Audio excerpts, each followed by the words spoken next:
Gloria a Dios. Gracias, Señor Jesús. Gracias, Padre, por tu presencia. Señor, gracias por tu amor. Gracias por tu paciencia con nosotros, Padre. Gracias, Señor, porque una vez más, Señor, tú nos permites estar, Señor, unidas, Señor, como unidos como un solo cuerpo, para alabar y glorificar tu nombre, Señor. Gracias, Padre, por tu presencia en nuestras vidas, Señor. Gracias porque este momento, Dios mío, Señor, hemos podido, Dios mío, levantar una adoración, una alabanza al trono de la gracia, Señor.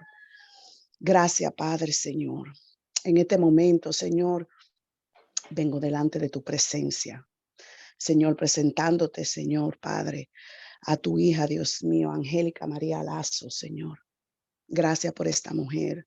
Gracias, Dios mío, por este instrumento, este vaso que tú, Dios mío, en el día de hoy has elegido para ministrar tu palabra, Señor.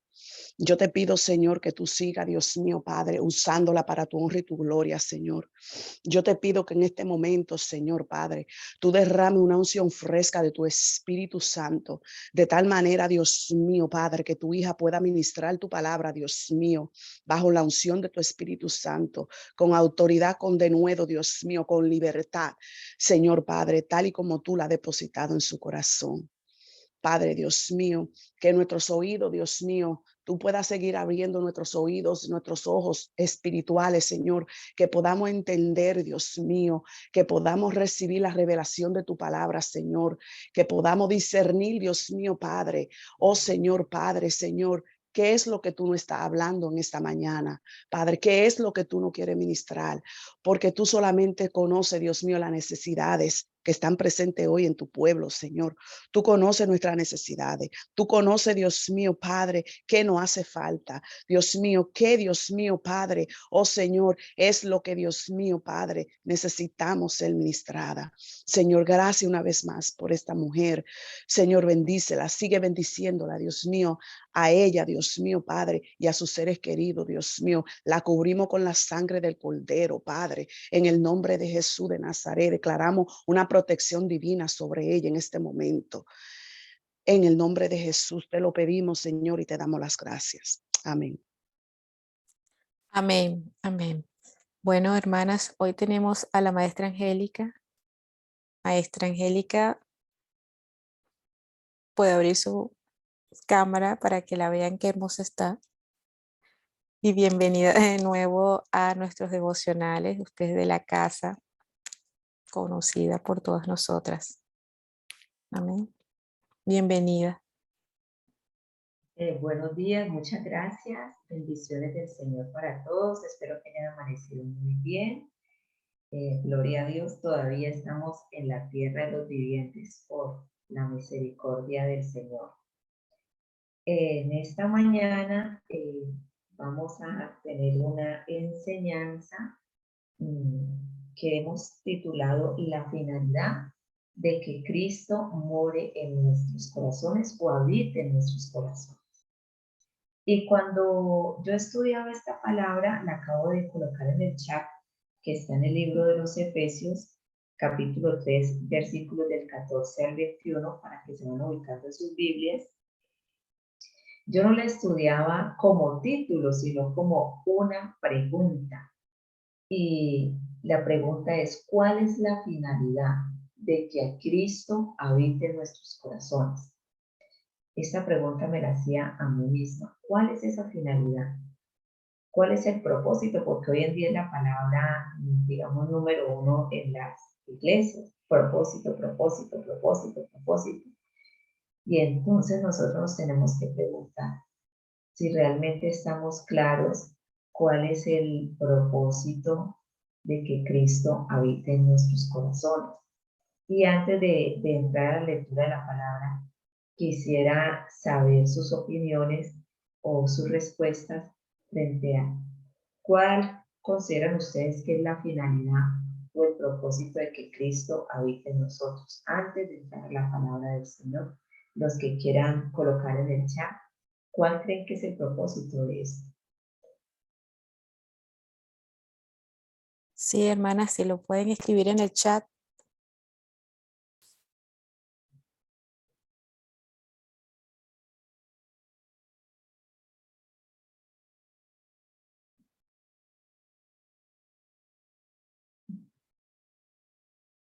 Dice Meli que reflejemos su amor. ¿Quién más se anima?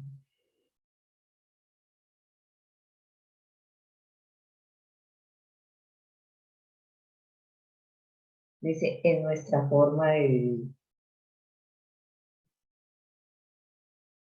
Bueno, yo veo que nadie más se animó. Karen dice, porque tenemos un corazón enfermo. Ay, Dios mío, bendito. Bueno, entonces vamos a la lectura de la palabra porque veo que todavía ustedes no se animaron a colocar nada en el chat. Entonces vamos a leer la palabra del Señor. Vamos, ya estamos ubicados en el libro de los Efesios, capítulo 3, versículo del 14 en adelante. Dice en la versión Reina Valera 1960, el amor que excede a todo conocimiento. Dice, por esta causa doblo mis rodillas ante el Padre de nuestro Señor Jesucristo, de quien toma nombre toda familia en los cielos y en la tierra, para que os dé, conforme a las riquezas de su gloria, el ser fortalecidos con poder en el hombre interior por su espíritu, para que habite Cristo por la fe en vuestros corazones, a fin de que, arraigados y cimentados en amor, seáis plenamente capaces de comprender con todos los santos cuál sea la anchura, la longitud, la profundidad y la altura, y de conocer el amor de Cristo que excede a todo conocimiento, para que seáis llenos de toda la plenitud de Dios. Y aquel que es poderoso para hacer todas las cosas mucho más abundantemente de lo que pedimos o entendemos, según el poder que actúa en nosotros, a Él sea gloria en la iglesia, en Cristo Jesús, por todas las edades, por los siglos de los siglos. Amén y amén. Esta es una oración que el apóstol Pablo hace, porque es una oración que el apóstol Pablo hace, porque él tiene una causa para realizar esta oración. Si miramos, él empieza diciendo, por esta causa. ¿Cuál es la causa? La causa es el misterio que en otras generaciones no se dio a conocer a los hijos de los hombres. Y es que nosotros los gentiles éramos o somos coherederos y miembros del mismo cuerpo de Cristo. Entonces, por esa causa, Él está haciendo esta oración. Y precisamente encontramos esta oración en el libro de los Efesios, que es el libro que nos da a conocer el misterio de la iglesia, que había sido oculto por los siglos, como el mismo libro lo dice, a los profetas. Porque acordémonos que en la iglesia lo que hace es que viene a interrumpir, entre comillas, digámoslo, el tiempo que Dios tiene con Israel y que lo estudiamos algunas de las personas que hacen parte de Yetet, que están aquí en la escuela del reino, los tiempos, cuando estudiamos el libro de Danilo, el libro de Daniel para introducir el reino. Entonces hubo un break en ese tiempo y es cuando entra lo que es la dispensación de la gracia, conocida también como la era de la iglesia o del Espíritu Santo. Es cuando el Señor coloca la iglesia aquí en la tierra para modelarle al mundo de que un hombre sí puede vivir bajo el gobierno de Dios. La iglesia viene a modelar el reino de Dios, pero eso no es posible si no entendemos en qué consiste esto. Entonces Pablo aquí nos está hablando de un amor que excede a todo conocimiento. Y la finalidad entonces de que Cristo habite en nuestros corazones, ¿cuál es? Lo encontramos a partir del versículo 17, dice, para que habite Cristo por la fe, no porque usted quiera, no porque yo quiera, no porque usted haga o no porque yo haga, es por la fe. Y acordémonos que la fe es un don de Dios. La fe no es suya, ni la fe es mía. La fe es un don de Dios. De acuerdo a este libro, en Efesios capítulo 2, versículos 8 y 9, dice que por fe somos salvos.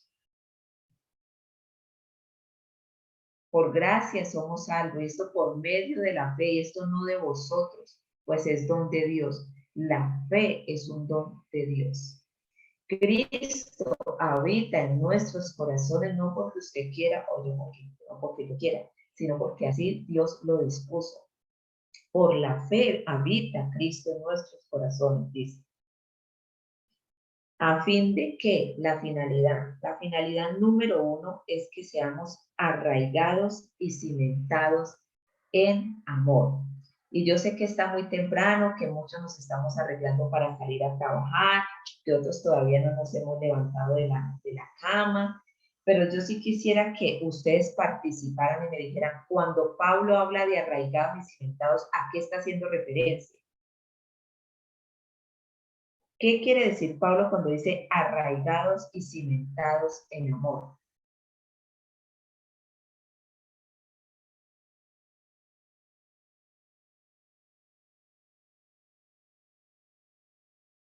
Porque hay tanto silencio.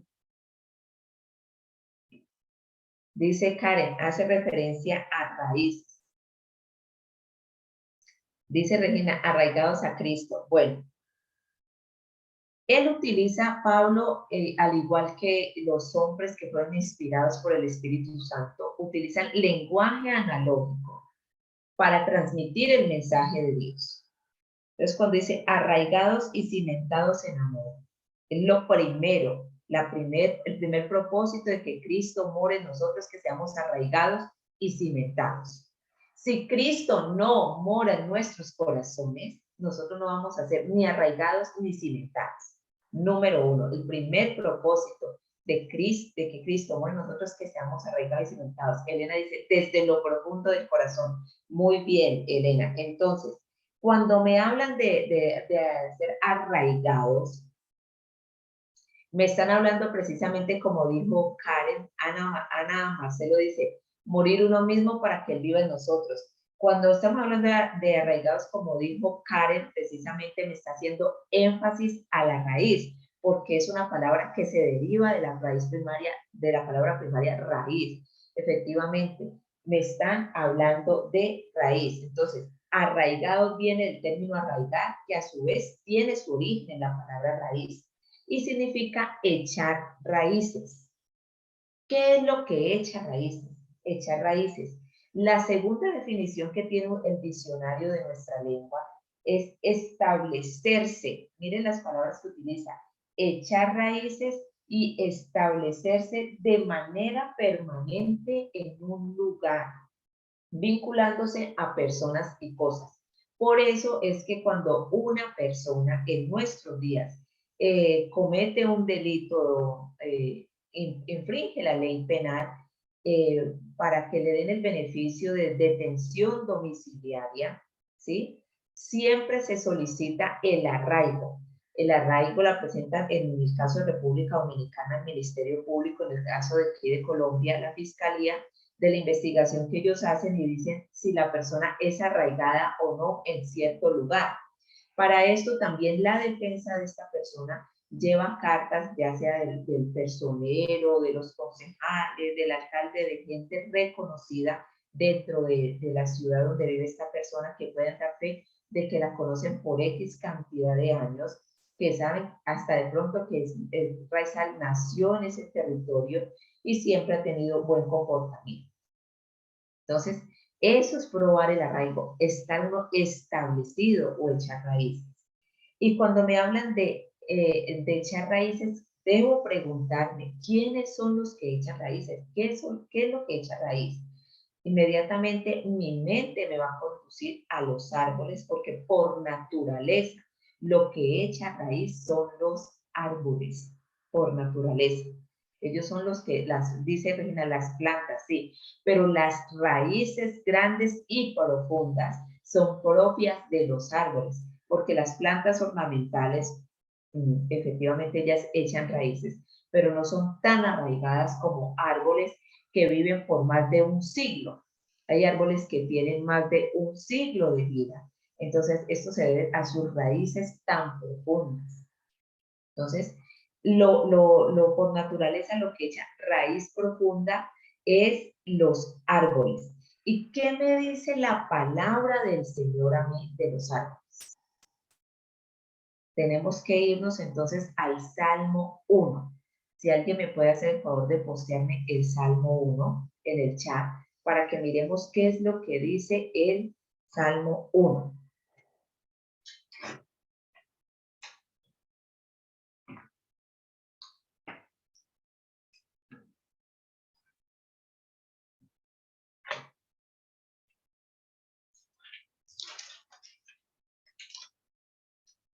El Salmo 1 dice en la versión Reina Valera 1960, dice, el justo y los pecadores. Y aquí antes de empezar a leer esto voy a decirle, cuando la palabra habla de justo, no es porque usted y yo podamos hacer obras de justicia, porque en el libro de Isaías quedó establecido que sus obras de justicia y mis obras de justicia son como trapos de inmundicia. Así lo colocó el profeta Isaías.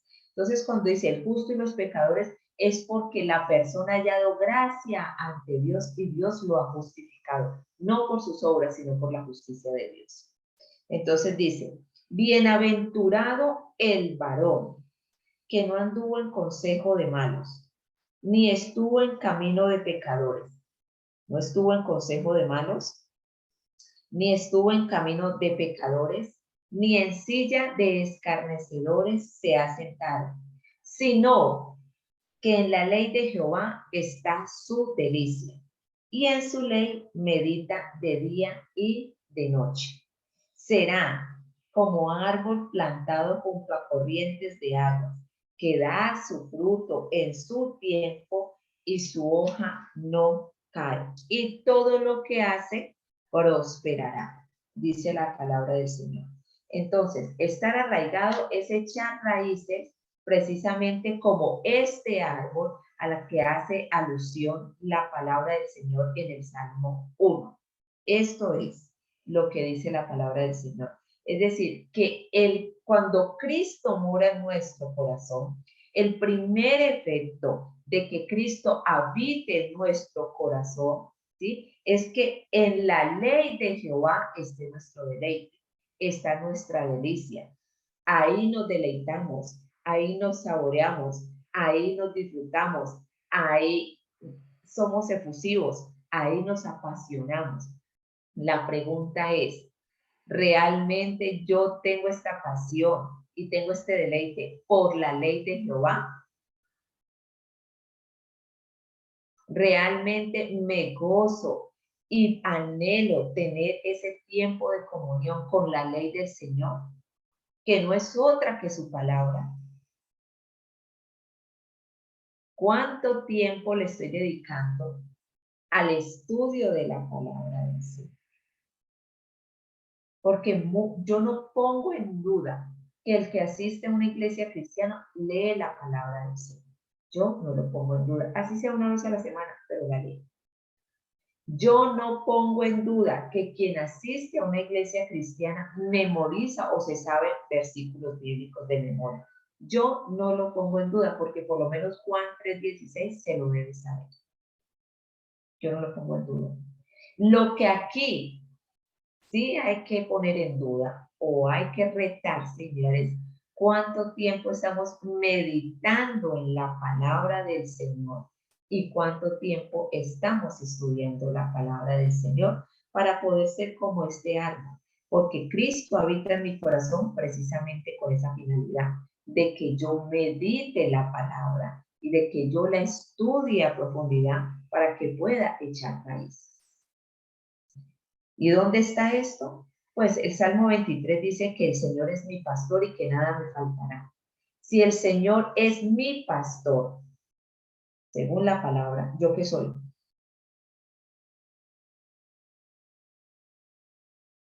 Cristo dijo que era el buen pastor. Exacto, soy una oveja. ¿Y la oveja qué característica tiene? Ah, pues que es un rumiante. Se deja guiar. ¿Sí? ¿Alguien me habló? Oceanía, se deja guiar. Una oveja se deja guiar. ¿Cómo? Una oveja se deja guiar. Exactamente, doctora Oceanía. La oveja se deja ayudar. Pero aquí miremos la característica de la oveja. La oveja es rumiante. Y cuando a mí me hablan de rumiante, yo siempre traigo aquí a memoria esa una vaca, porque el rumiante por excelencia es la vaca. Entonces nosotros cuando nos hablan de rumiantes, de una pensamos en una vaca. Pero usted cuando le hable, usted como hijo de Dios, cuando le hablan de rumiante, usted tiene que pensar en la oveja, porque la oveja, aunque es un animal pequeño, también es un animal rumiante. Ella en su estómago tiene 4 compartimentos igual que la vaca para hacer su proceso digestivo. Por eso ellos regurgitan la comida.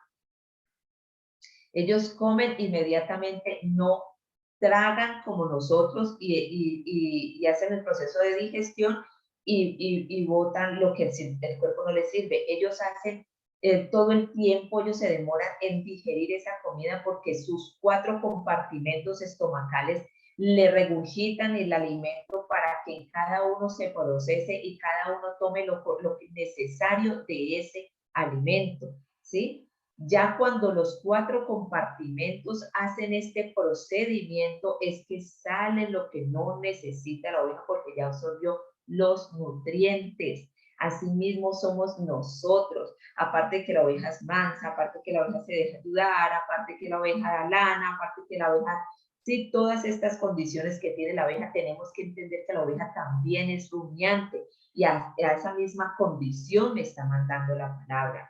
¿Cuánto tiempo estoy estudiando la palabra? ¿Cuánto tiempo estoy meditando en la palabra? Meditar llega hasta la palabra murmurar. Y usted va a decir, ¿cómo así? Claro.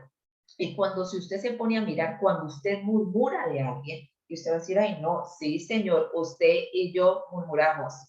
Cuando usted murmura de alguien, usted no lo hace en voz alta, sino que usted busca, si no murmura para usted mismo, porque nosotros murmuramos para nosotros mismos. No me pareció como correcto lo que dice. Eso es murmurar. Y cuando usted tiene el vecino al lado, usted dice, ve, ¿qué tal te pareció lo que hizo Julián? En voz baja, susurrándole. Asimismo, usted debe hacer con la palabra de Dios. Murmurársela, repetírsela, susurrársela, con un solo versículo bíblico. Una vez una hermanita, un estudiante de la escuela, me dijo que le ayudara en un estudio de un versículo bíblico y me lo mandó. Yo le dije que en sí que estaba estudiando ella para yo poder estar pues contextualizada. Y ella me dijo, no, lo que pasa es que a mí me regalaron este devocional de estudiar la Biblia 365 días. Yo no tengo nada en contra de eso. Yo no lo tengo.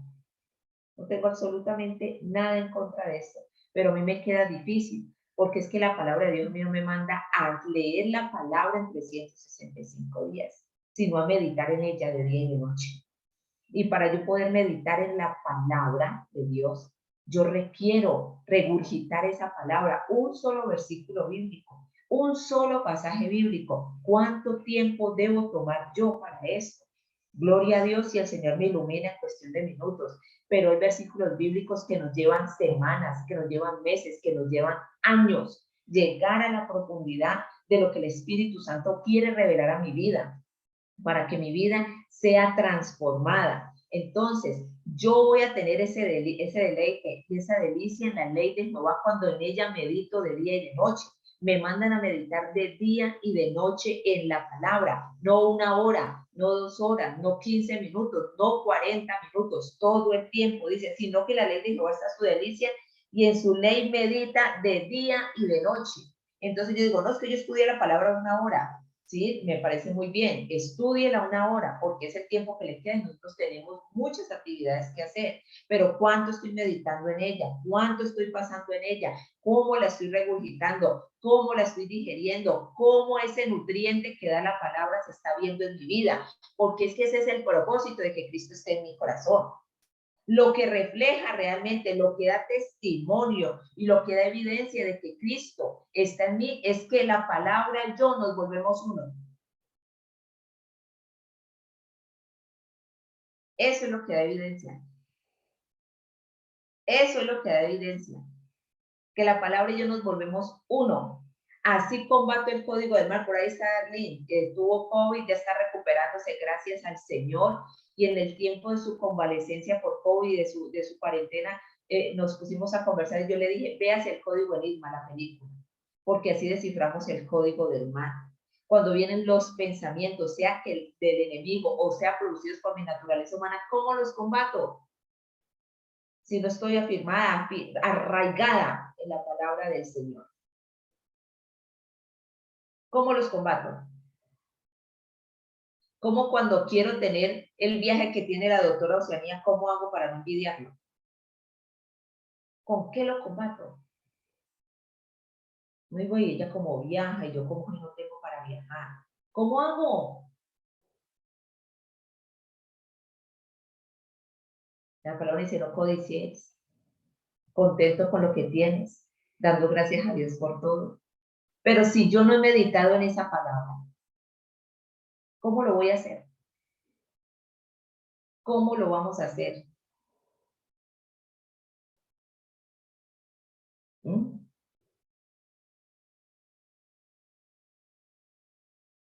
Entonces, esa es una de las finalidades de que Cristo habite en nuestros corazones.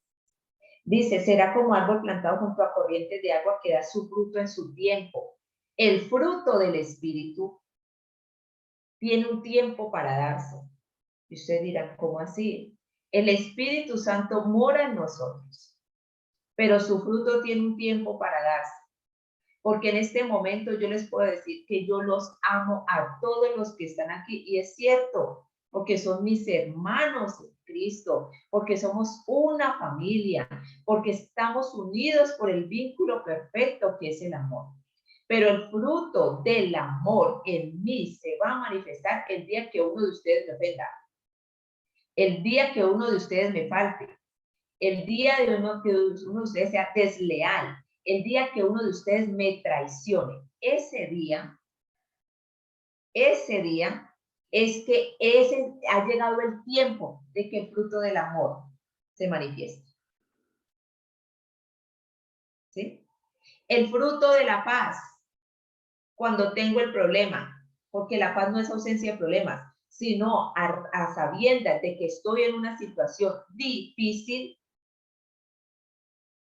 una situación angustiante, estoy confiada, estoy tranquila, porque la paz de Dios que sobrepasa todo entendimiento está en mí. Él me ha guardado con su paz. Entonces, ese es el tiempo de que el fruto de la paz se manifieste. ¿Sí? Entonces, dice, da su fruto en su tiempo. Cuando vienen estas situaciones permitidas por el Señor, precisamente para yo demostrar que hay dentro de mí, que está saliendo el fruto del Espíritu de mí, o se están haciendo manifiestas las obras de la carne.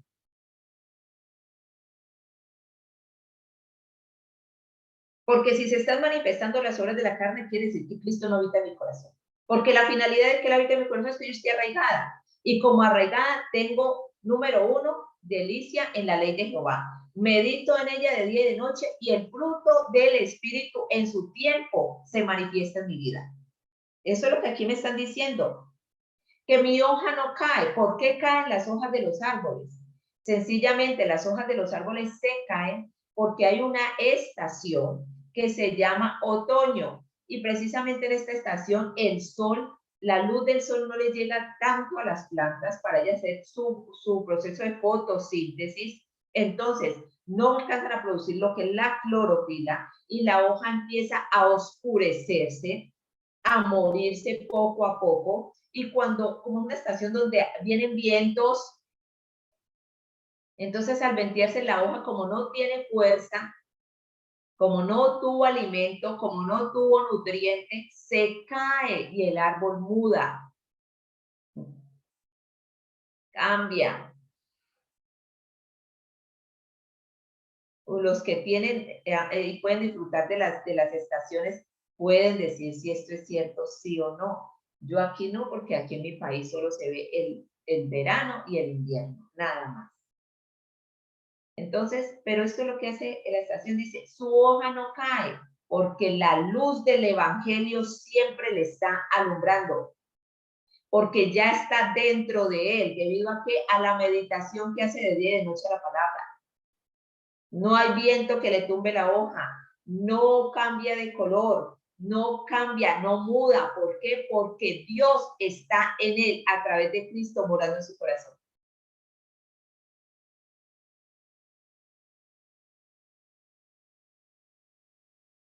Eso es ser arraigado. Y esa es una de las principales finalidades de que Cristo mora en el corazón. Que usted sea arraigado.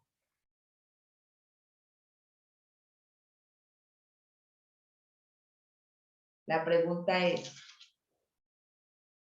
¿soy arraigado en Cristo? Y aquí lo que más nos gusta a nosotros, o en las iglesias de los últimos tiempos que nos prediquen, la doctrina de la prosperidad. Y todo lo que hace prosperará. Aquí está la clave para la prosperidad. No es cuando otro me profetiza y me dice que Dios tiene cosas grandes conmigo. No es cuando otro viene y me dice, pacta con Dios y Él te dará. No, es cuando yo estoy arraigado. Es cuando yo medito en la ley. Es cuando yo me deleito en la ley. Es cuando yo doy el fruto en el tiempo que lo tengo que dar. Es cuando mi hoja no cae porque la luz del evangelio siempre me está alumbrando. Ahí es cuando yo soy prosperado en todo, no solo en lo económico, en todo soy prosperado. No cuando viene otro, cuando yo quiero comprar a Dios, porque el problema ha sido que aquí nos hemos creado dioses, hemos hecho de Dios un ídolo, lo hemos reducido a lo que mi capacidad mental entiende que es ser Dios.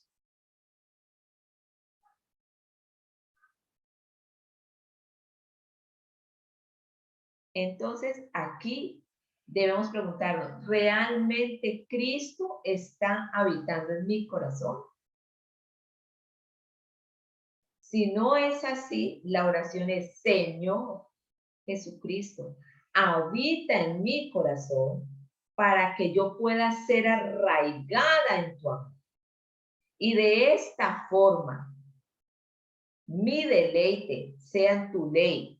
Mi deleite sea meditar de día y de noche para hacer todo cuanto en ella esté escrito, para que cuando vengan las circunstancias adversas a mi vida yo pueda dar el fruto de tu espíritu en el tiempo determinado, para que cuando vengan esos momentos oscuros, porque es lo que hace el otoño, oscurecer a mi vida, yo no mude, yo no me seque, yo no me muera, sino que siempre la luz del evangelio me esté alumbrando. Dice que es un árbol plantado junto a corrientes de agua, lo que quiere decir que el verano no lo va a secar. No va a ser un árbol que se va a caer porque sus raíces no tuvieron agua. Porque usted un árbol lo puede cortar, pero después de que su raíz esté afincada, esté bien afinada y esté bien nutrida, él vuelve y retoña. El problema es cuando la raíz está seca. Acuérdense de Isaías, como raíz de tierra seca.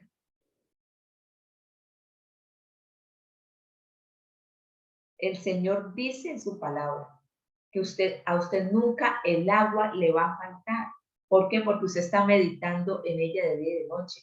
Acordemos que el agua hace alusión a la palabra de Dios. Entonces, es lo primero Cristo en mí me arraiga en la palabra. Cristo en mí me arraiga en la palabra. Cristo en mí me arraiga en la palabra. La primera finalidad de que Cristo habite en nuestros corazones. Dice, arraigados y cimentados en amor. ¿Qué es un cimiento?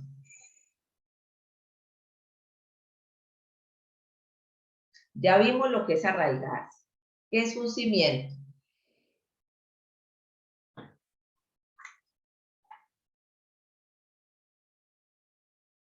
Es una base, dice.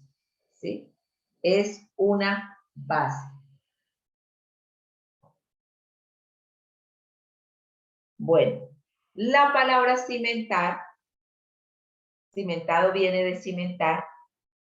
Según nuestro diccionario, dice echar, mire, en arraigarse es echar raíces. Y aquí nuevamente la palabra echar. Echar o poner los cimientos de un edificio u obra. Segundo, establecerse. Mire que en arraigados también hablaba de establecerse. Aquí también me habla de establecerse. Establecerse o asentar los principios de algo espiritual, como las virtudes, las ciencias, etc. Establecerse o asentar los principios de algo espiritual. Y por último, trae una definición que es afinar el oro, cimentar, afinar el oro con cimiento real. Afinar el oro con cimiento real. Y esta palabra cimentado viene del griego 23:11, que significa colocar una base para algo, ¿sí? Como erigir, ¿sí? Eso es lo que significa cimentar. Y efectivamente, Pablo aquí, ¿sí?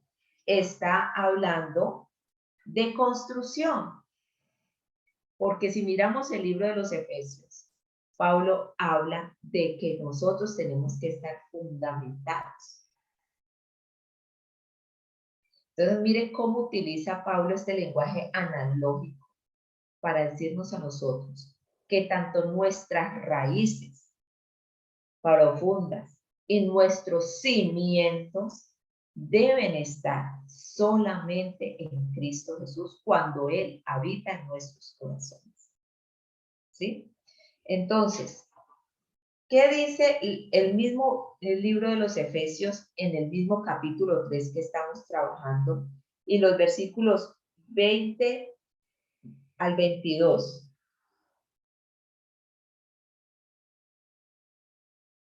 Dice,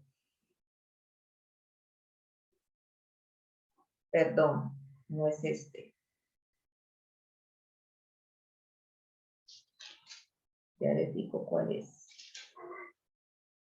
Es Efesios capítulo 2, versículo 20 al 22, dice, edificados sobre el fundamento de los apóstoles y profetas, siendo la principal piedra del ángulo Jesucristo mismo, en quien todo el edificio, bien coordinado, va creciendo para ser un templo santo en el Señor, en quien vosotros también sois juntamente edificados para morada de Dios en el Espíritu.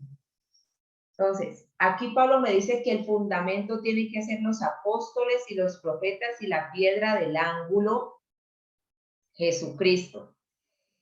¿De qué predicaron los apóstoles y los profetas? Si no fue de Cristo Jesús.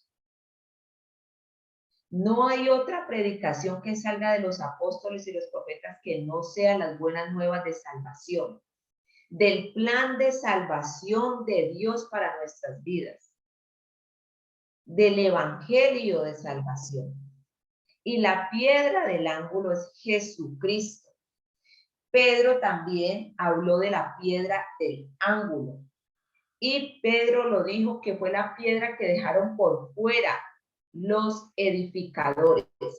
Cuando Pedro habla de que la piedra angular la dejaron por fuera los edificadores, está haciendo énfasis a la edificación del segundo templo de Jerusalén. Y esto es muy importante tenerlo en cuenta. ¿Por qué? Porque cuando Salomón erige el templo que a él le fue dado por Dios hacer el primer templo, que fue majestuoso y glorioso, lo primero que se colocó para erigir el templo fue la piedra del ángulo.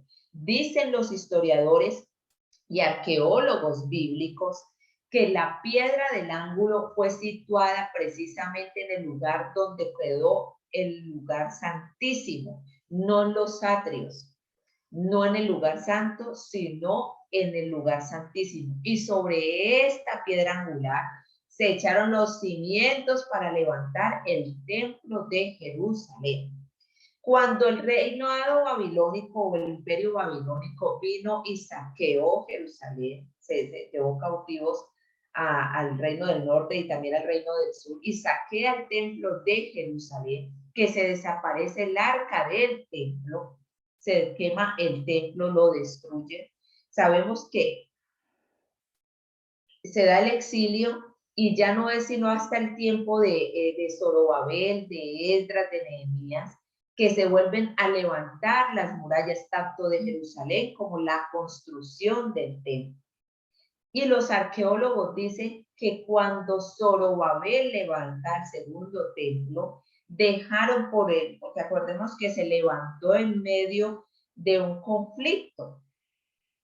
Cuando se levantó, dejaron, no fue tan ostentoso como el de Salomón. Muchos lloraron por esto porque no se asemejaba al de Salomón. Dejaron por fuera la piedra angular que Salomón había utilizado en el primer templo. Por eso Pedro hace énfasis a eso.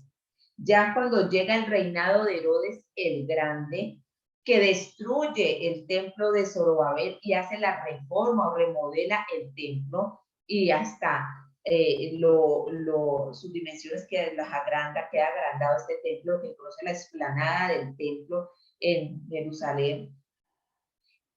También Herodes deja por fuera la piedra angular. Por eso Pedro dice, la piedra angular que dejaron por fuera o desecharon los edificadores. Esa piedra angular, cuenta la arqueología bíblica, después del año 70 que se destruye el templo de Jerusalén por el general Tito y que se da la diáspora de los judíos, lo único que queda conservado de ese templo es el muro occidental, que es lo que nosotros conocemos como el muro de las lamentaciones, que precisamente hace parte y cubre la parte donde estaba el lugar santísimo, linda, con el domo de la roca, que es de los musulmanes, y dicen que abajo de ese domo, cuenta la historia y la arqueología bíblica, es donde se encuentra la piedra angular que desecharon aquellos edificadores. Entonces, el fundamento, la finalidad de que Cristo more o habite en nuestros corazones es que Él sea el fundamento de nosotros y que nosotros no vamos a hacer como hicieron aquellos edificadores que sí levantaron un templo, porque aquí no hay duda, ni asomo de duda de que el templo sí lo levantaron, sí lo construyeron, pero sin la piedra angular. O sea que está comprobado que usted el templo lo puede levantar. Claro que sí. Nadie le está diciendo que no. La historia bíblica nos lo dice que sí, pero sin piedra angular. ¿Y cuál fue la consecuencia? De que el segundo templo no durara y que fuera remodelado por alguien que no era judío, por un pagano.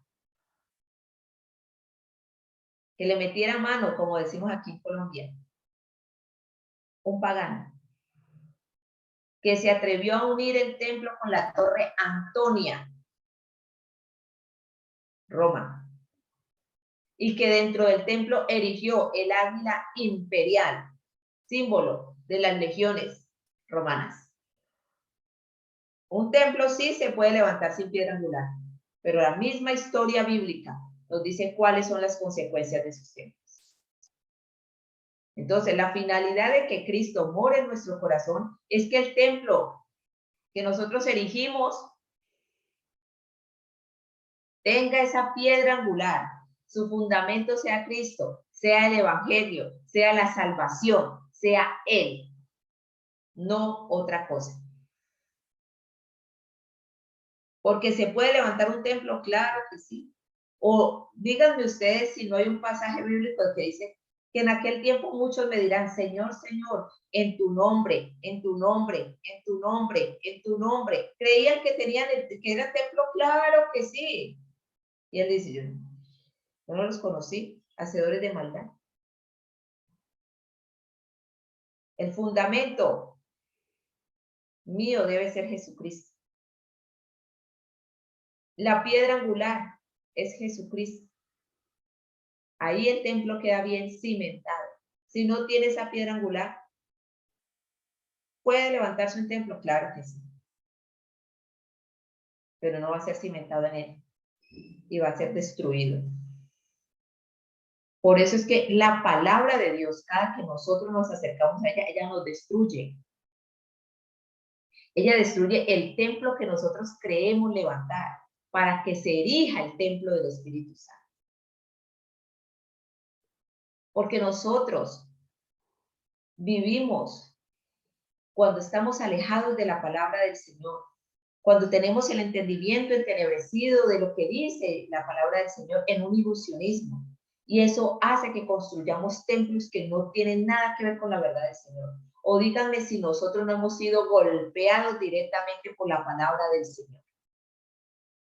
¿Y qué es eso? Derribando esos templos que nosotros hemos levantado. Eso es lo que hace la palabra del Señor. Por eso nos arraigamos en ella y nos cimentamos en ella para que el edificio sea bien cimentado. Porque todos hemos levantado templos muy alejados de la palabra del Señor. Inclusive el segundo templo tenía los 3 compartimentos, el atrio, el lugar santo y el lugar santísimo, que lo separaba el velo que se rasgó de arriba abajo el día que nuestro Señor murió en la cruz del Calvario. Y tengo para decirle lo siguiente. En el lugar santísimo no había arca del pacto, no había nada. Porque el arca del pacto había desaparecido cuando el imperio babilónico había arrasado el primer templo. Ya no había. Entonces, templo se puede erigir. El problema es que tiene piedra angular y tiene arca del pacto. Es lo que nosotros tenemos que preguntar. Es lo que la palabra nos lleva a cuestionarnos. Y esa es la finalidad de que Cristo no en nosotros, que no estemos levantando templos sin Él, sino que el fundamento sea Él. Lo segundo que dice aquí el libro de los Efesios, ¿sí? Lo primero era ser arraigados y cimentados en amor. Y aquí sí nos vamos a detener.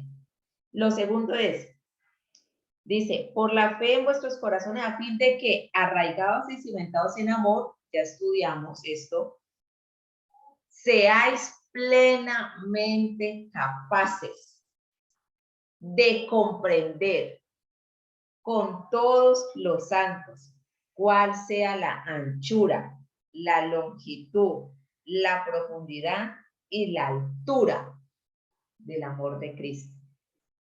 Y me llama, cuando yo leí esto, yo le di muchas gracias al Espíritu Santo, porque llevaba años leyendo. Y como les digo, la revelación se va dando cuando vamos meditando la palabra. Y el Espíritu me hizo así, la palabra plenamente capaz. Plenamente capaz. Plenamente capaz. Inmediatamente el Señor me dijo, tú comprendes esa palabra. Tú sabes qué dice ahí.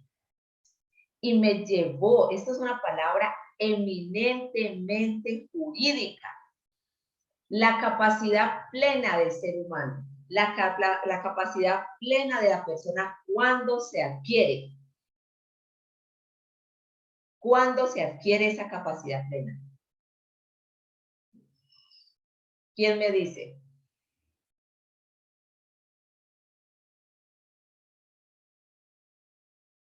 ¿Sí, Helen?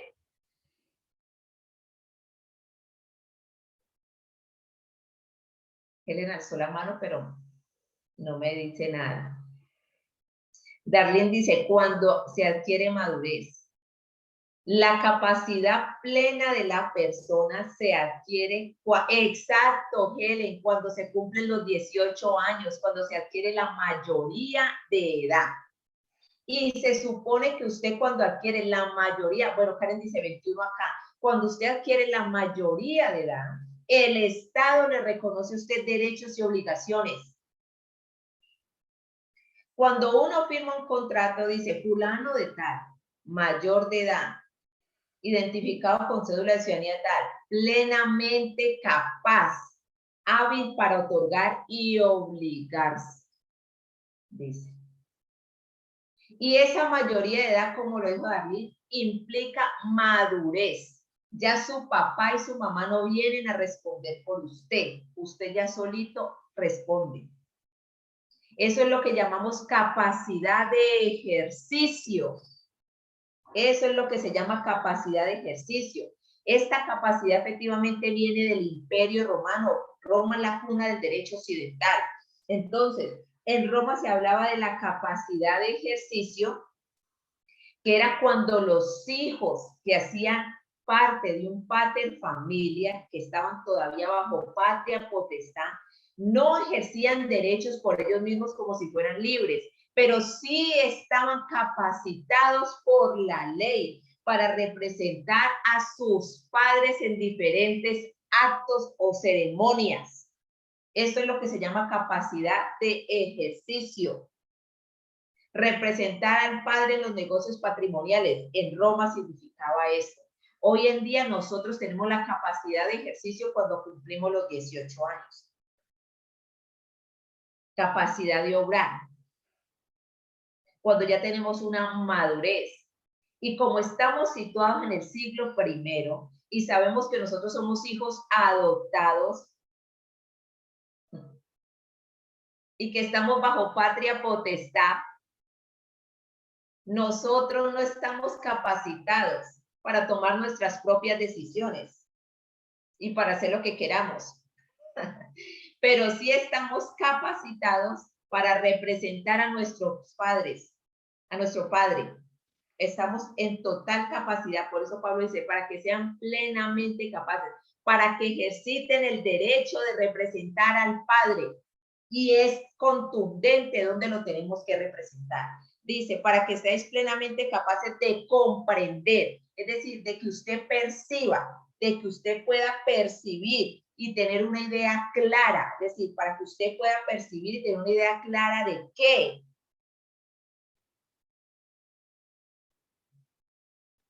Dice, de la anchura, de la longitud, de la profundidad y de la altura del amor de Cristo. Y cuando estamos hablando de perfección, estamos hablando de que usted adquiera el primer conocimiento de esto. Y aquí yo les digo algo. Díganme si ustedes, porque yo lo he hecho, díganme si ustedes alguna vez han cantado, que tienen esas voces tan bonitas y se las admiro, una alabanza que se llama Incomprensible Amor.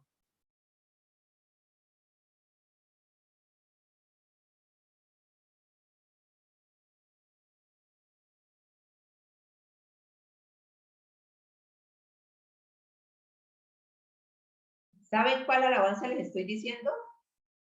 Yo no canto, yo no tengo buena voz, pero dice, no entiendo cómo siendo pecador fuiste a la cruz por mí, ¿sí? Esa se llama Incomprensible Amor, pues, o bueno, en español se llama Incomprensible Amor, ¿sí? Entonces dice, porque tu amor es alto, es profundo, es alto, es sobrenatural.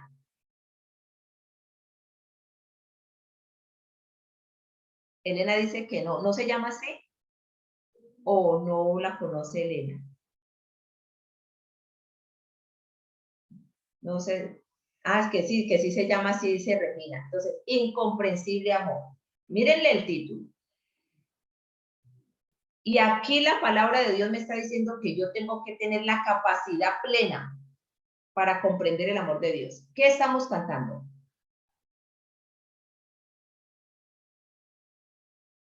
¿Qué es lo que estamos cantando?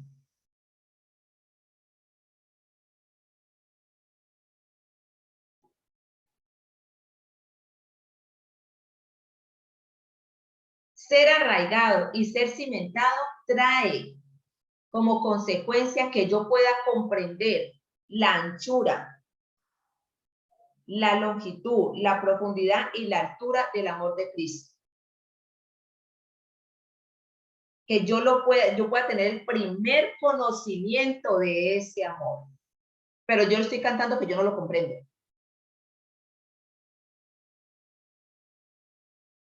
Y lógicamente, ni usted ni yo estamos en capacidad de comprender el amor de Cristo desde nuestra naturaleza carnal y pecaminosa que está divorciada de la vida de Dios.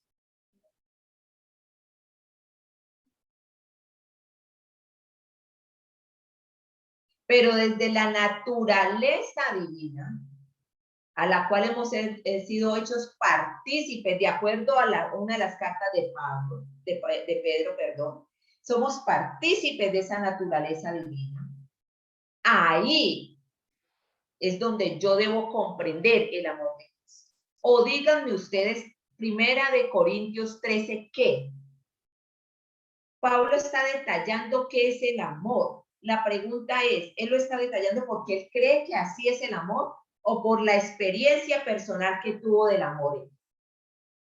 Porque lo percibió, porque tuvo el primer conocimiento de lo que es el amor.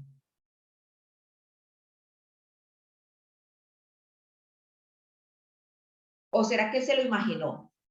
No, seguro Pablo se imaginó que el amor no es envidioso, no es jactancioso, el amor no se envanece. Yo creo que el amor debe ser eso. O será la experiencia, la capacidad plena que Dios le dio en su naturaleza divina para que no pudiera comprender. Yajaira me puso una palabra que es inexplicable porque ella la posteó, no me acuerdo qué día, yo dije, me recuerda esta palabra. Cuando yo digo que yo no soy capaz de explicar el amor de Dios es porque yo estoy viviendo en mi naturaleza humana. Exacto, si no comprendemos cómo podemos ser agradecidos. Y si no comprendemos el amor de Dios, ¿cómo lo podemos predicar? Y si no comprendemos el amor de Dios, ¿cómo lo podemos vivir? Entonces, ¿estoy viviendo en el amor de Dios o estoy viviendo en un engaño?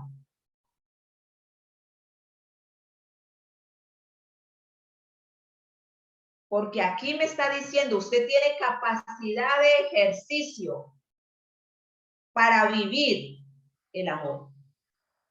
Usted tiene la capacidad de obrar. Usted se le ha dado el privilegio de tener el primer conocimiento del amor de Dios.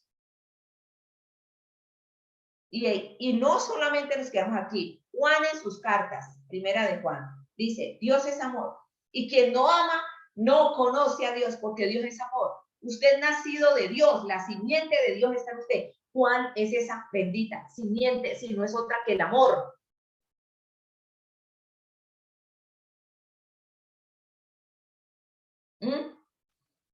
Pero es que es incomprensible, amor.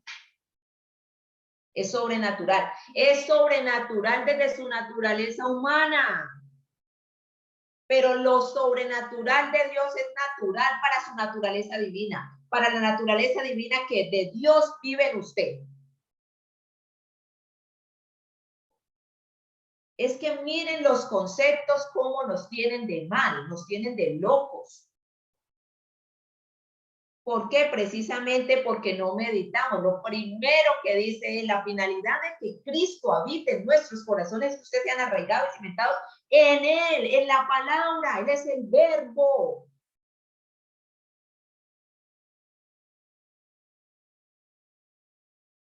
Usted ha sido regenerado, renacido. La palabra la utiliza Pedro.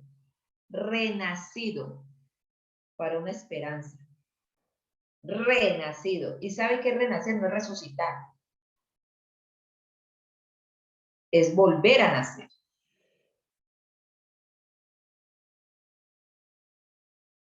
La simiente de Dios, el ADN de Dios, su genética está en usted. Por eso esa genética le da a usted la capacidad de ejercitar el amor de Dios.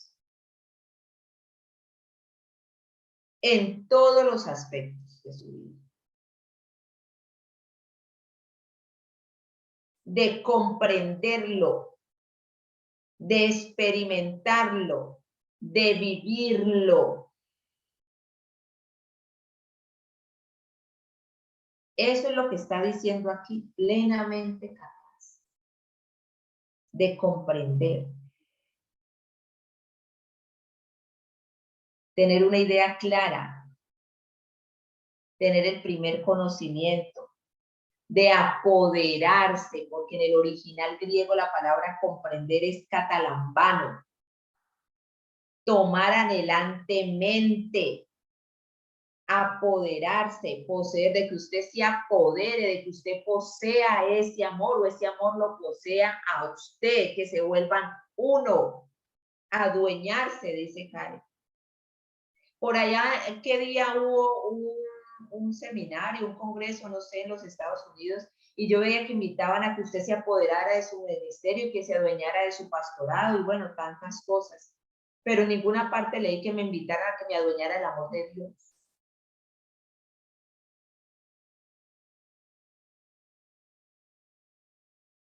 En ninguna parte. Y la palabra no me está mandando a que yo me adueñe de ministerios, ni de dones, ni de talentos, ni de la iglesia, ni de las ovejas. Me está mandando a que me empodere, palabra que tanto nos gusta, que me apropie y que me posea el amor de Dios. Y cuando eso suceda en mí, yo tenga esa capacidad de ejercicio, de ejercitarlo. Por eso es que no estamos ejercitando el amor de Dios, porque no ha llegado madurez a nuestra vida. Acuérdese, plenamente capaz, madurez, mayoría de edad. Pablo por allá a los Corintios, yo no les puedo hablar a ustedes como a maduros en Cristo. Me toca que tratarlos como bebés espirituales. ¿Y por qué como bebés espirituales? Porque todavía hay entre ustedes celos, pleitos, contiendas, divisiones, disensiones, todas estas cosas. Entonces, ahora la pregunta es, ¿soy yo maduro en Cristo?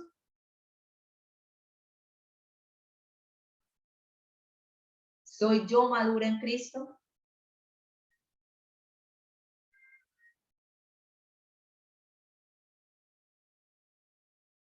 ¿Y cómo me doy cuenta?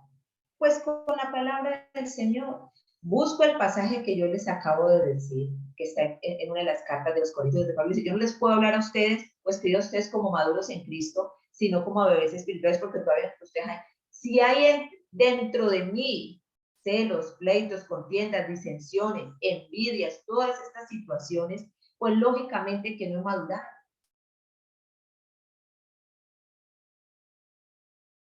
Y al no madurar no voy a tener la capacidad plena para comprender. Y si no tengo la capacidad plena para comprender, quiere decir que debo arraigarme y cimentarme en Cristo. Porque cuando me arraigo y me cimiento en Él, como consecuencia viene la capacidad plena. Lo uno me conduce a lo otro.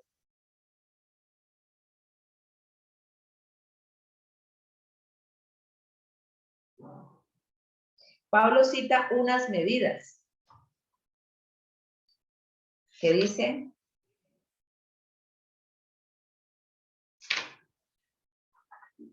anchura, longitud, profundidad y altura. Aquí Lucía nos hizo el favor de citar ese 1 Corintios 3:1, dice: así que yo, hermanos, no puedo hablarlos como espirituales, sino como a carnales, como a niños en Cristo. Porque diciendo el uno, yo cierto soy de Pablo, el otro yo de Apolo, no sois carnales. División. División. Entonces, dice anchura, longitud, profundidad, altura. Estos son adjetivos que permiten señalar el volumen de los cuerpos. ¿Por qué Pablo citó estas medidas? Me llamaba la atención y yo meditaba esto. ¿Por qué Pablo le citó a los efesios unas medidas? La carta a los Efesios es una carta corporativa. ¿Qué quiere decir corporativa? No que va a dirigir a una corporación, sino a la iglesia como cuerpo, porque es donde la está dando a revelar. Pero en ella misma, Pablo nos dice que cada uno individualmente somos capaces de comprender el amor de Dios y nos da unas medidas. Éfeso en el siglo I era una metrópolis. Era la capital, era de la provincia del Asia Menor.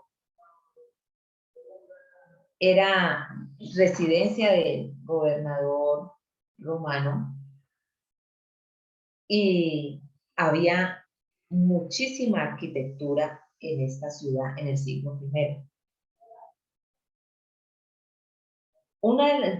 Bueno, todos sabemos que tenía el templo de Artemisa, pero también tenía el gran teatro de Éfeso. El templo de Artemisa, nosotros ya sabemos, lo del templo de Artemisa, a qué se dedicaba, pero nosotros no hemos estudiado bien el templo de Artemisa, y no es porque le hagamos apología a Artemisa o a Diana de los Efesios, o la vamos a adorar, pero llama la atención porque la Biblia cita este templo.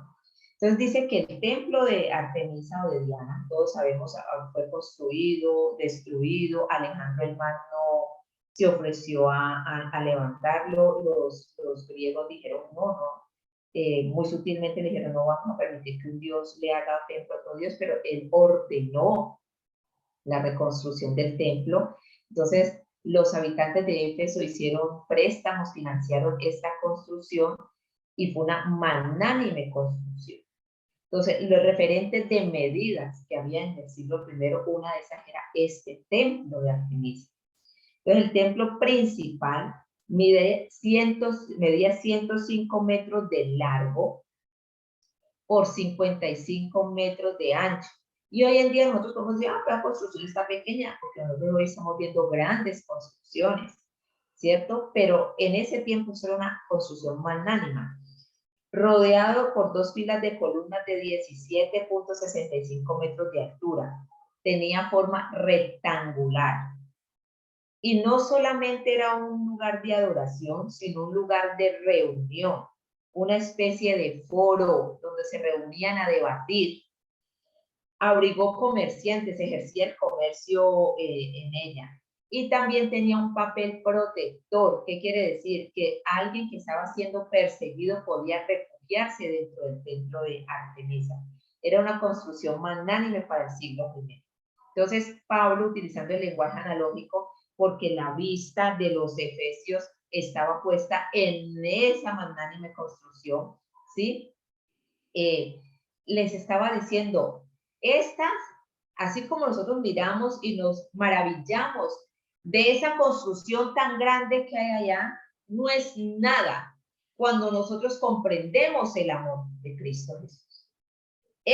Las medidas de esa construcción no son nada, las medidas a la longitud, a las dimensiones del amor de Cristo Jesús, y estamos en capacidad de experimentarlo, de vivirlo, de comprenderlo.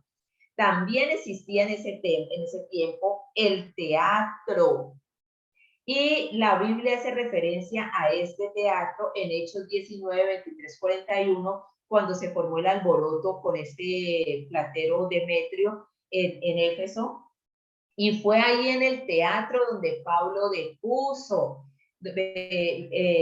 donde se encendieron los ánimos, se caldearon los ánimos, y hubo esta revuelta en Éfeso por la llegada del cristianismo y la predicación del evangelio.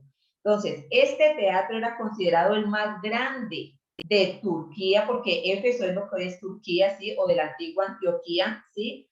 Era inmensamente grande, tenía 3 pisos de construcción, tenía una altura de 18 metros, y como le digo, hoy en día 18 metros no es nada para nosotros en el siglo XXI, pero para el siglo I era algo increíble.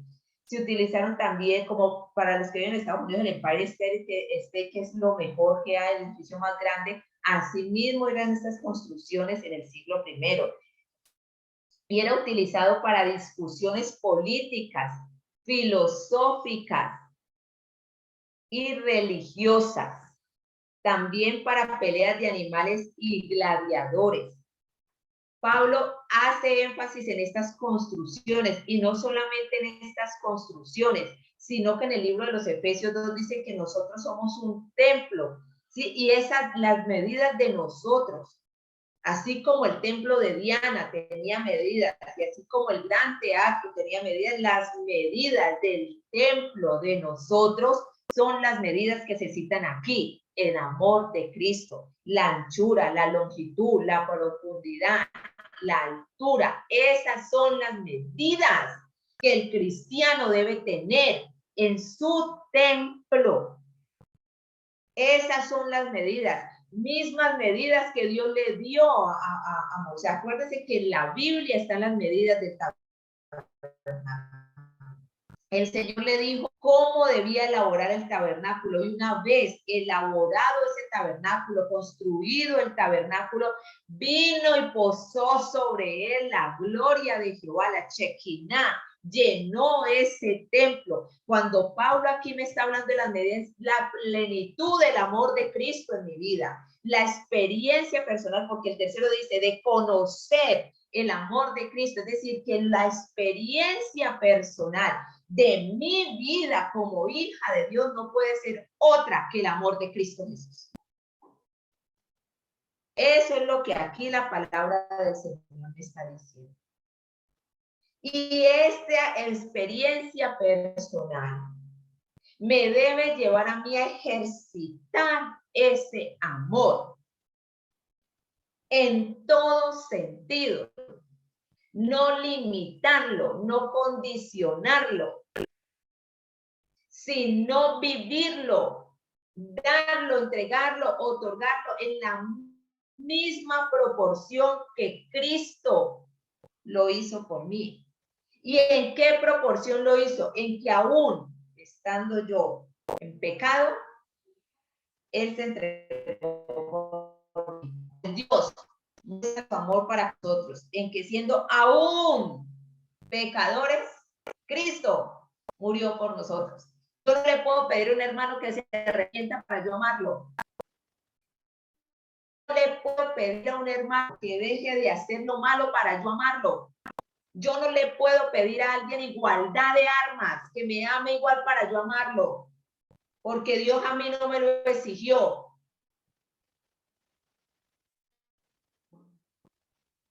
Aún en pecado. Y esto es comprender el amor de Dios. Esto es comprenderlo. Pablo lo comprendió, lo experimentó, lo vivió y lo escribió en 1 Corintios 13. ¿Y saben por qué? Porque cuando Ananías dijo, Señor, yo no voy a ir a orar por él. No ve que nos está persiguiendo. Él nos tiene en jaque mate. El Señor le dijo, ve, porque instrumento me has escogido este y le voy a demostrar cuánto se padece por causa de este nombre. Y en el padecimiento fue que Pablo conoció el amor. Usted y yo no vamos a conocer el amor, ni experimentarlo, ni dimensionarlo, ni tener estas dimensiones de medida de amor de Cristo en nosotros si no padecemos. Se hace necesario el padecimiento, porque es ahí donde usted lo va a demostrar. Lo que les decía al inicio, a mí me queda muy fácil decir que amo a la tía Tere, a Karen, a Regina, a Jennifer, a Lau y a Marcelo, que lo amo, y a Greta, a María Torres, a todos los amo, porque ustedes lo único que hacen es orar por mí. Y yo les correspondo con el amor. Pero el día que ustedes me hagan algo que a mí me ofenda, o que no hagan algo que yo esperaba que hicieran por mí, ¿qué? ¿Qué va a pasar?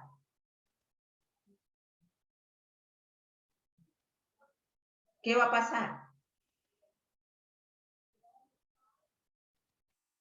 Ahí es donde ese amor, esas dimensiones de amor, se tienen que hacer palpables y visibles, como se hicieron visibles las dimensiones en el templo de Artemisa y en el teatro de Éfeso. Ahí es donde esas dimensiones que el Señor da se tienen que hacer visibles. Es ahí. Es ahí. Esto es lo que dice la palabra del Señor. Que usted tenga esa capacidad de ejercicio. Y la capacidad de ejercicio es cuando usted adquiere madurez. Y si todavía no está maduro, debe arraigarse y cimentarse. Debe volverse uno con la palabra del Señor. Eso es. Y esto es una obra del Espíritu Santo. Usted debe pedir, Espíritu Santo, coloca en mí pasión por tu palabra. Coloca en mí pasión por pasar tiempo en tu presencia. Coloca en mí pasión por meditar en tu palabra. Aún, como decía David, en las vigilias de la noche. Que yo medite en ella. Esa es la oración.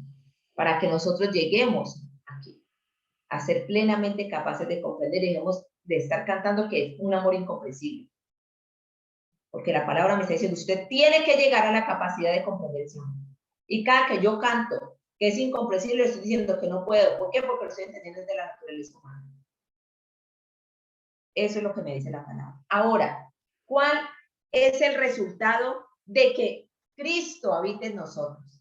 La palabra de Dios dice, para que seáis llenos de toda la plenitud de Dios. Mire que no me dicen de Cristo, sino de Dios el Padre. Para que seáis llenos de toda la plenitud de Dios. ¿En qué momento yo soy llena de la plenitud de Dios? En Cristo ya estamos llenos y estamos completos, dice la palabra. ¿En qué momento yo soy llena de la plenitud de Dios?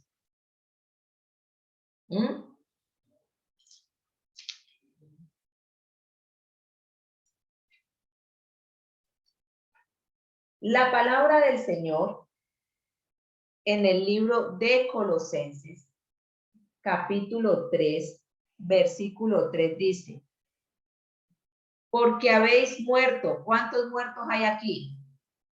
Porque habéis muerto. Y vuestra vida está escondida con Cristo en Dios. Cuando yo he muerto, mi vida está escondida con Cristo en Dios.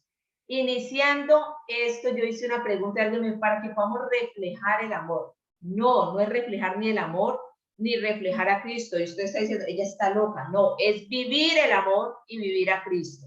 Porque yo puedo reflejar algo que yo no sé.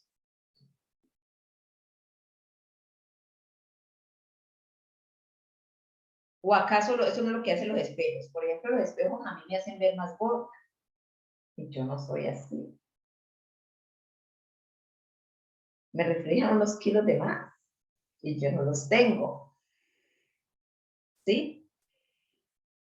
Entonces, es vivir a Cristo.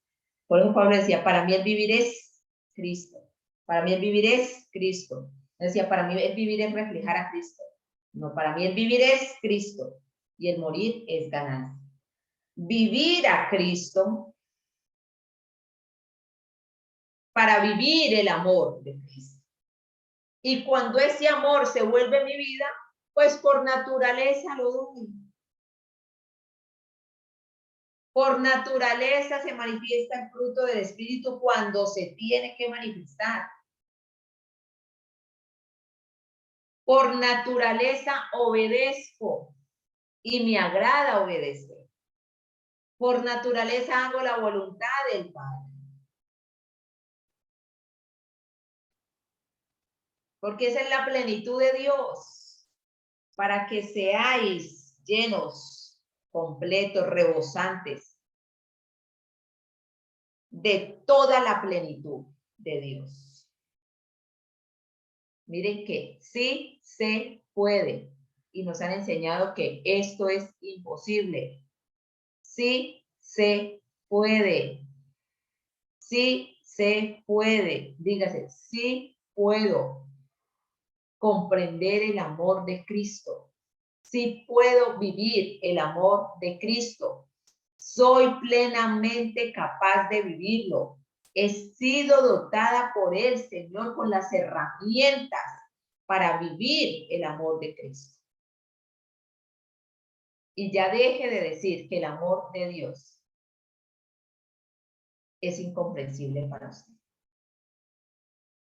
Porque si la esencia y la naturaleza de Dios están en usted, ese amor está en usted.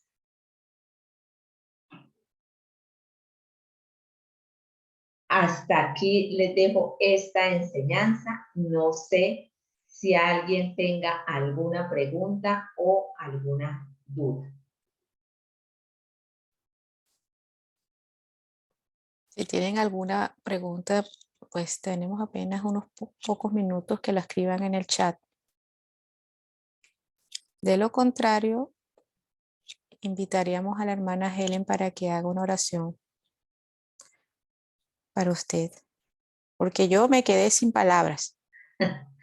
Quiero decirles algo. Cuando aquí la palabra dice que el amor de Dios, que el amor que excede a todo conocimiento, están hablando del conocimiento humano, de la gnosis, ¿sí? Del conocimiento y de la inteligencia, de la gnosis. Por eso, este amor de Cristo excede al conocimiento que está en la naturaleza humana. Usted de la naturaleza humana no está capacitado para comprender el amor de Dios. Pero usted de la naturaleza divina que le fue dada, está en plena capacidad para comprender el amor de Dios. ¿Sí? Para conocer ese amor por experiencia personal. Pero desde su naturaleza humana, no. Entonces, cuando me hablan del que es el conocimiento, es el conocimiento que hay en mi naturaleza humana. Ese conocimiento de Dios sí lo excede. Pero con la naturaleza divina, usted está equipado por el Señor para poderlo comprender. Le quería hacer esa claridad. Entonces, no sé si hayan preguntas. Amén. No veo ninguna pregunta. Creo que quedamos todos igual. Sin palabras. Gloria a Dios. Hermana Helen, por favor. Gloria a Dios. Efectivamente, mis hermanos, hemos quedado sin palabras, pero con una mayor comprensión de que hemos estado autobloqueándonos cantando mentiras no bíblicas. Gloria a Dios, aleluya. Padre, en esta hora te damos gracias. Te damos gracias, gracias, Señor, por tu palabra que es lumbrera nuestro camino. Gracias, Señor, porque la palabra en esta hora ha cortado todas nuestras intenciones, Señor. Gracias por tu palabra que ha penetrado los tuétanos de nuestros huesos en esta hora, mi Dios. Gracias por el entendimiento que nos has traído, mi Dios, a través de nuestra maestra Angélica. Gracias, Señor. Pero, papito lindo, te pedimos algo. Y es que nos ayude y nos enseñe, Señor, a desarraigar toda mentira de nuestras mentes en el nombre de Jesús y de nuestro corazón, para que podamos ser plenamente capaces, Señor, de experimentar, aleluya, ese amor en el nombre de Jesús. Gracias, Padre eterno, porque tu palabra en esta hora, mi Dios, nos lleva al camino correcto. Nos ha hecho calzada, mi Dios, por donde transitar en el nombre de Jesús. Nos ha hecho lugar, mi Dios, para saber dónde inquirir correctamente, para dejar de razonar un amor que no tiene razón, que solo se vive en el Espíritu. Bendito Dios, aleluya. Padre, te damos gracias. Gracias por nuestra maestra, Señor. Guárdala, Señor, en el nombre de Jesús. Guárdala de toda acechanza, Señor, en el nombre de Jesús. Y te damos gracias por ella, te damos gracias por su familia, por su esposo. Te damos gracias, Señor, en el nombre de Jesús. Amén, amén y amén.